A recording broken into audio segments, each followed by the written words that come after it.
Never be afraid to walk away from the table. That's what I tell the client. Yeah, we're happy with the lease. It's fine. But you got to replace the roof or we're not buying the property. The main thing is that we negotiate a good due diligence clause. You're putting in the clauses to go, here are the 100 ways this deal could go wrong. Leaves it open for us to exit in case there's something hairy that comes up during the deal. We've got a whole nice 21 days to start looking for the skeletons in the closet, right? These are the issues I found with it. If you want to sell this property for your client, these are our terms.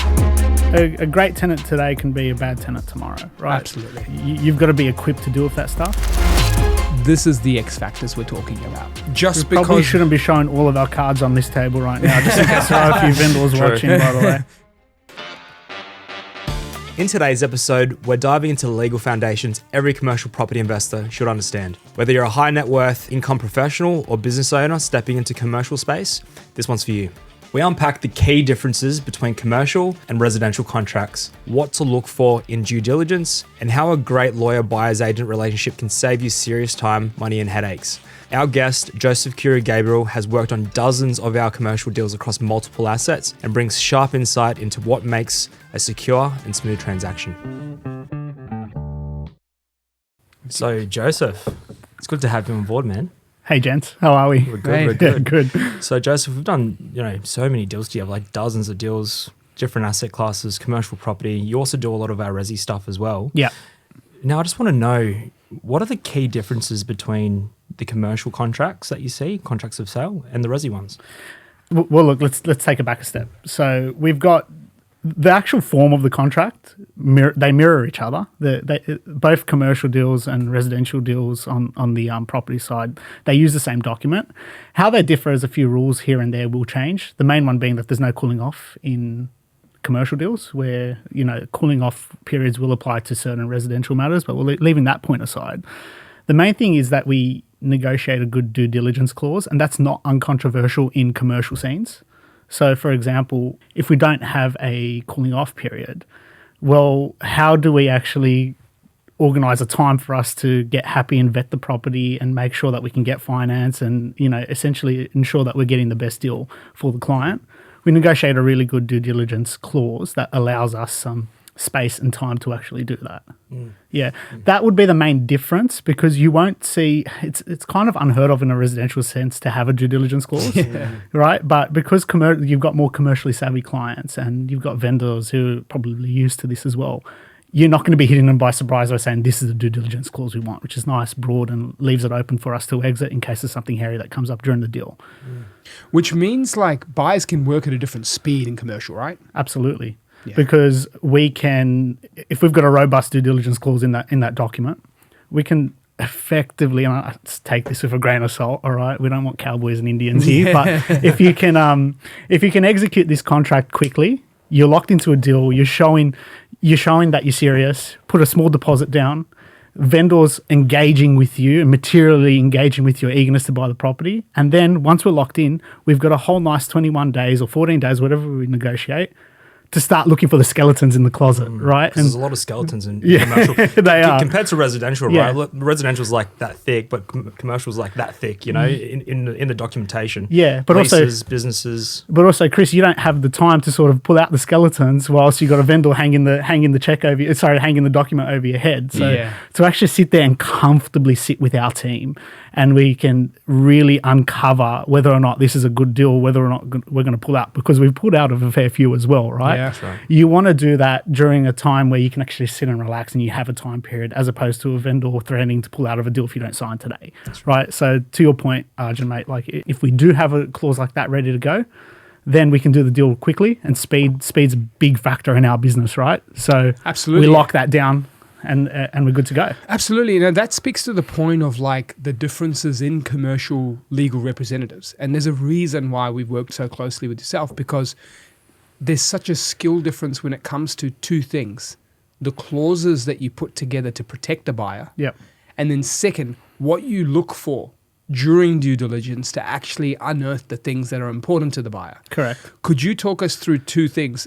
On those two things, what are the differences you see when you go, hey, this is a legal representative that doesn't really know as much as they should know to look after a commercial client, and this is the one that really does a good job being yourself? Yeah, look, not to throw my own kind under the bus or anything, but I mean, you don't want to be guided by a real estate agent in this sense, respectfully, right? You don't want to be guided by an agent saying subject to due diligence, 21 days, full stop. Yeah. Right? That's just, yeah, it gets there, but it's lazy. And I come from a background where I don't like lazy. And also my transactional background, I've seen so many different due diligence clauses in different senses, like shareholders agreements, buy and sell purchases. These clauses come up all the time. So if we just emulate those contractual clauses and put them into this side of the law, it still gets there, but it's more robust. It allows us to withdraw for any reason whatsoever.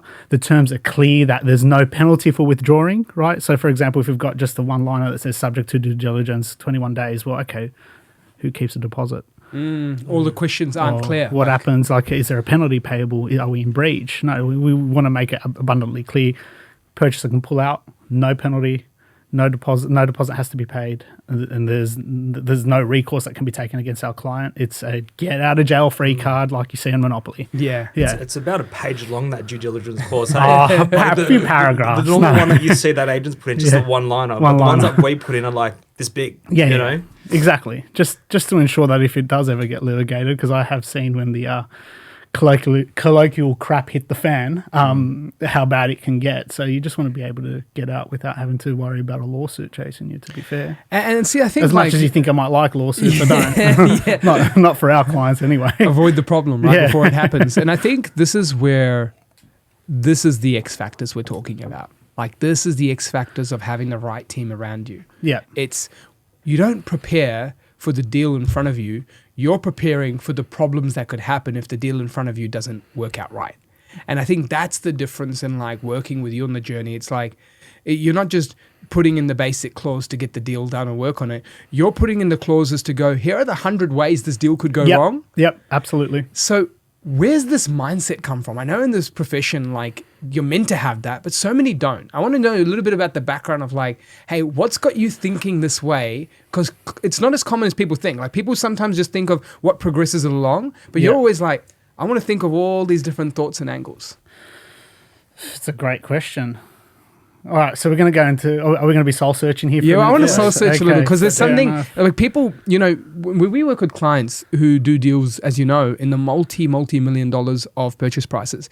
So when they connect with a good professional as they have with yourself, it's not connecting with you because of just the skills, it's also the human. So let's talk about like where this negotiation, thinking of all the possibilities that have gone wrong, where's this sort of skill set and mindset developed? I've got a background in litigation, main thing. So I've seen a great lawyer has worked on both sides of the spectrum. So being involved in so much litigation in your past, when you're at the front end of a deal, you know how it goes wrong. I think that's the main answer to your question.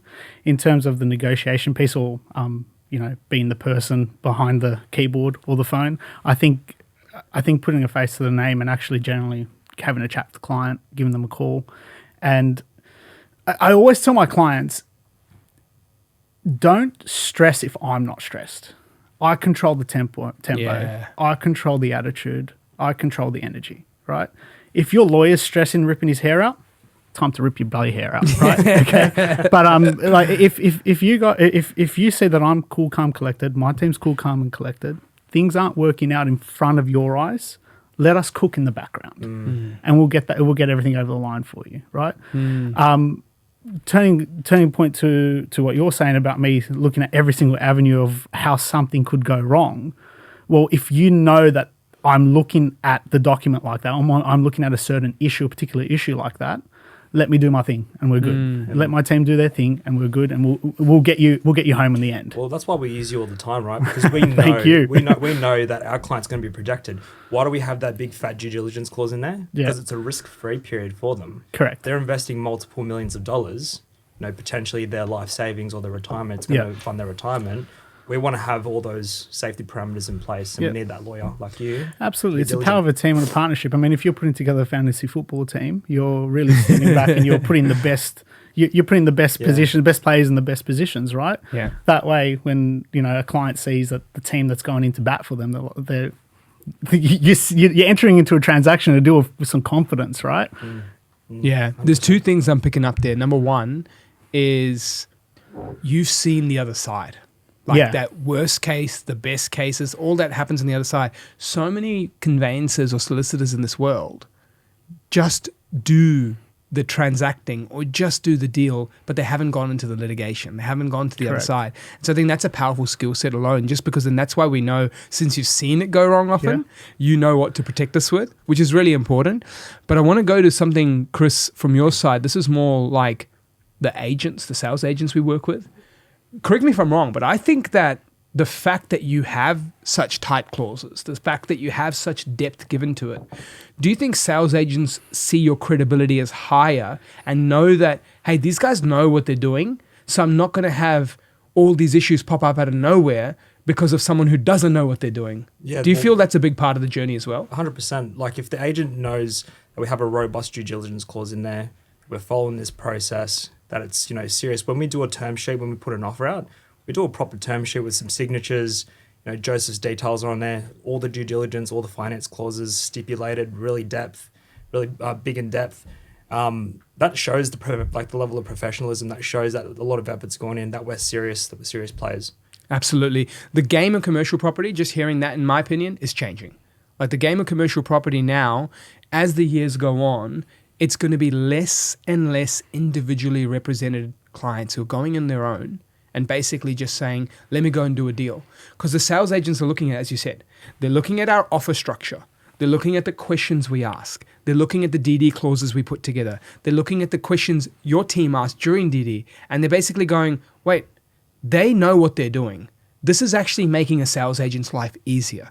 So I predict that every year that goes on, more and more percentage of deals in the commercial property world are going to move away from mom and dad or business owner direct to sales agent, and they're going to be more preferential work with the buyer's agent. Yeah. The kicker on that is, can I just say, that's such a powerful comment, because every time I do get a deal, and credit to you guys and the work that you guys do, but every time I do get a deal, I know someone's looked at the lease. Which is really cool, because I don't need to worry about the particulars of the lease. For example, do I need to advise a client, like, hang on, there's not an option period here. Like, you're in between a rock and a hard place. If this tenant leaves after 3 years, because your team's already looked at, okay, what's the bottom line? How long is the lease? I don't need to advise the client on the commercial side of how much rent they're getting as opposed to what their loan is, because your team's already looked at that. All I need to do is to make sure there's not something hidden in there that's going to ruin our client's life. That is quite refreshing. It's good. So, for example, I'll look at different things.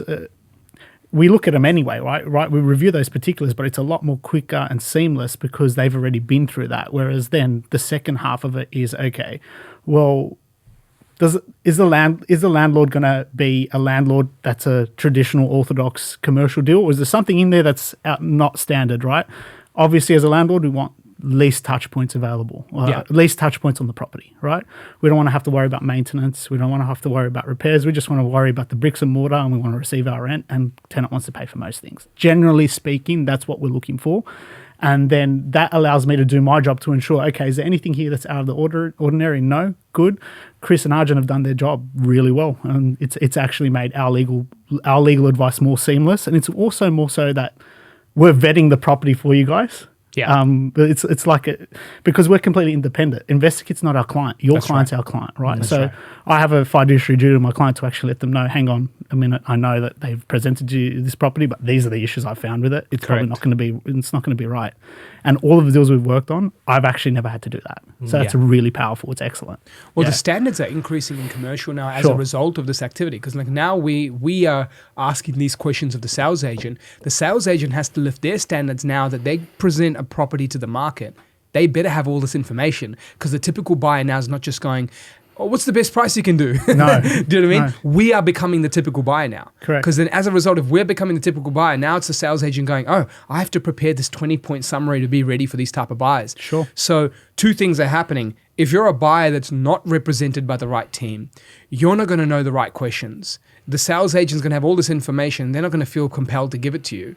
And then secondly, if you're, as a seller, not having the right person, ask all the questions, you may have a flaky buyer that pulls out more often during due diligence because they haven't done the homework already. So that's something. Or you haven't presented it in the way that it should be sold. Absolutely. Loving the show and keen to invest? Well, book your free discovery call and we'll actually walk you through how to build a high growth portfolio without all the guesswork. Just jump onto the link in the show notes or visit investorkit.com.au to book your discovery call. And now let's get back into the show. Now I want to understand, because both of you guys have done some deals together that have been really interesting, unique, and killer negotiations. I'm talking about stuff where people look at it and go, I'm not happy with this, let's back out. But instead, you've gone, wait, hold on a minute. The underlying asset, phenomenal. The lease, strong. The numbers, great. We could draw a line here and absolutely back out. But if we approach it from this angle of the negotiation, this is what you get. Talk to me about some pretty sexy deals that we've done some serious negotiations on, where you two have come onto it together and just taken it to a new level. Yeah, so we did a dental clinic deal in WA that was leased out to Bupa. Yep. So a medical clinic, freehold, 1,400 square meters of land, tick, very scarce. There's only like it was only one of three freehold medical clinics in the area in Rockingham, WA. So in terms of market strength, tick. In terms of tenant strength, tick. In terms of value add potential, tick. Now, when we dove into the due diligence, as we do in deal, the building and pest report highlighted that we probably needed to do some heavy roof works. So that would probably scare most buyers. But what Joseph and I look at when we look at this deal is there's so many pros here, the con being just the roof replacement. Should we negotiate getting this roof replaced and doing it ourselves and taking over the property? Yeah. Do you remember that deal, Joseph? I do. Talk to me about that negotiation, Joseph. What was that like for you in terms of just, now we're not talking to the seller and saying, oh, could we adjust it like in the residential world by a K or two? No. We're talking tens of thousands of dollars here. How's that fight for you? How does that feel for you? And what does that what does that work with the seller side look like? Never be afraid to walk away from the table. That's what I tell the client. Yeah. Leverage the fact that we'll walk away and see what our bottom line is. So in that particular deal, we simply just pointed out the facts. The due diligence clause expires in X. Yeah, we're happy with the lease. It's fine. We don't need to negotiate anything there. But you got to replace the roof, and we're not buying the property. It is what it is. I throw it back in that's what my client wants, right? If my client doesn't want to buy the property, I don't have skin in the game. It makes it easier for me. I can just say, look, we're pulling out of the deal, and that's that. I'm still delivering my service. And we've done dozens of deals that have similar, that had similar instances, and we've got away with the vendor copping up payment to rectify those works. Well, the vendors will understand that they there's more pressure on a vendor to sell, in my opinion, than from the legals, right? Yeah. You know what? On the legal side, let's strip that back a minute. I feel, and this is all subjective, right? But I feel if I'm representing a vendor, I would feel more pressure to get the deal done and sold as opposed to representing the purchaser. Correct. I feel like there'd be more pressure because my client wants to sell. At the end of the day, they're not coming to me for any other reason. They may be telling me I don't need to sell, sure. But the lay of the land is that they want to get rid of the property, right? So, I would be leveraging knowing that on the other side, saying, okay, look, if you want to sell this property for your client, these are our terms. Yeah, from their point of view, we're already, say, 21 days into due diligence. Yeah. We're at the sticky end of the deal. Correct.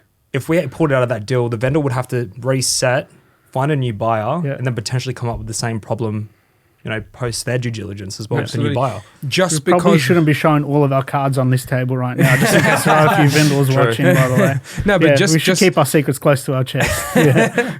I mean, the main thing though is like you said, someone else will fight you for it.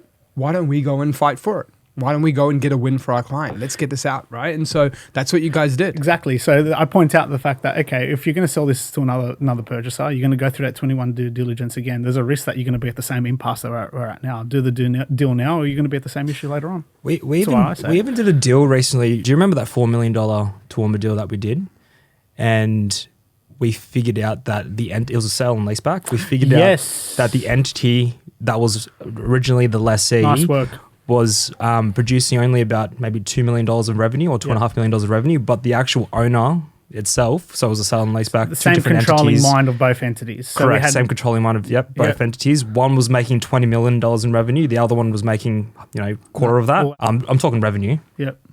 So remember we had to negotiate to have that lessee swapped over. Correct. Yeah. That was an incredible deal. We changed the entire lease that was already in place by way of deed of variation to ensure that the stronger entity was the lessee as opposed to having the weaker entity, just for a risk of eliminate any risk of there being a liquidation or insolvency scenario where we're going after a weaker tenant. We want the stronger tenant, stronger revenue, and we've got more security. Yeah, excellent way of doing that. And it's controversial in the sense where you're negotiating with the vendor over something that a vendor wouldn't have any control over, because then they have to go to the tenant and get that agreement done. But because your due diligence uncovered that we've got same director vendor, same director lessee, we could have leveraged that, and we knew that, and then we eventually got the deal done where we after settlement we changed the entity. Well, we got the entity changed. We only did that through the due diligence process where we requested the financials of both entities. Yep. We put our accountant hats on. Yep. To review their financials to figure out, what they're doing profit wise. Yep. We also uncovered that there was no director's guarantee. We also uncovered that it was no triple net lease. The client got some independent financial advice on that as well. Yeah. Just to make sure that like the accounting stuff worked. And made sense too. And see, people wouldn't have known these things without the right team around you. Yeah. Which is like why I'm literally like absolute passion to say like this is the difference makers. Because if you just imagine an alternate universe and you just go, hey, investor, you bought a property, the roof's done, I'm running. Because I don't have the team around me that knows these things, that can actually negotiate, understand what it looks like. I'm scared of the roof. Look for the reason to do the deal rather than not do it. Absolutely, right? right? What's the bottom line? Absolutely. And in the second scenario, it's like, oh, the business, firstly, they might not even check the business. They just look at the property, the numbers, and it looks great. Sure. And this is the difference we've seen in commercial property professionals, like even buyers agents. There's like layers. Layer number one is I look at the deal. Layer number two is I look at the deal, and with what information I have too, I look at the business. Yeah.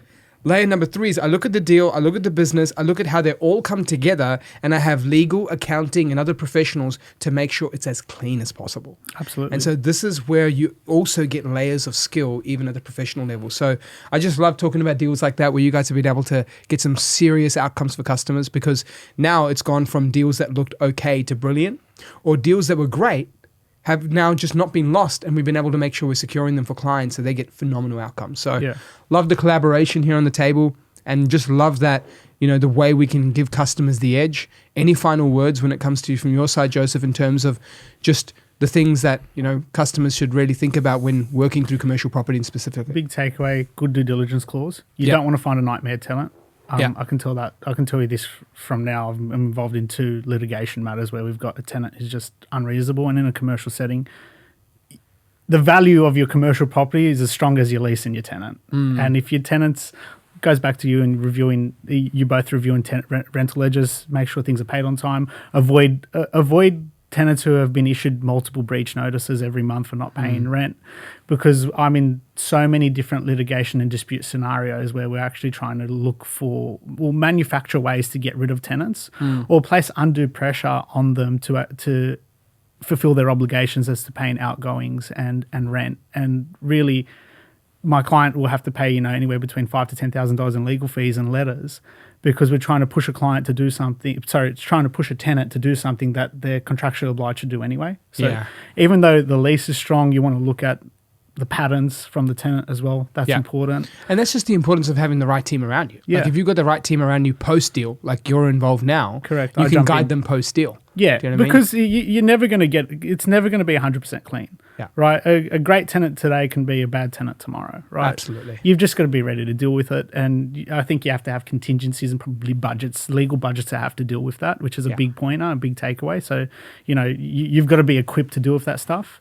And get a lawyer who can negotiate really well as well, I think. I think that's a big takeaway. I mean, if we're going to go back to the soul searching and look for the reason for my negotiation techniques, watch The Sopranos.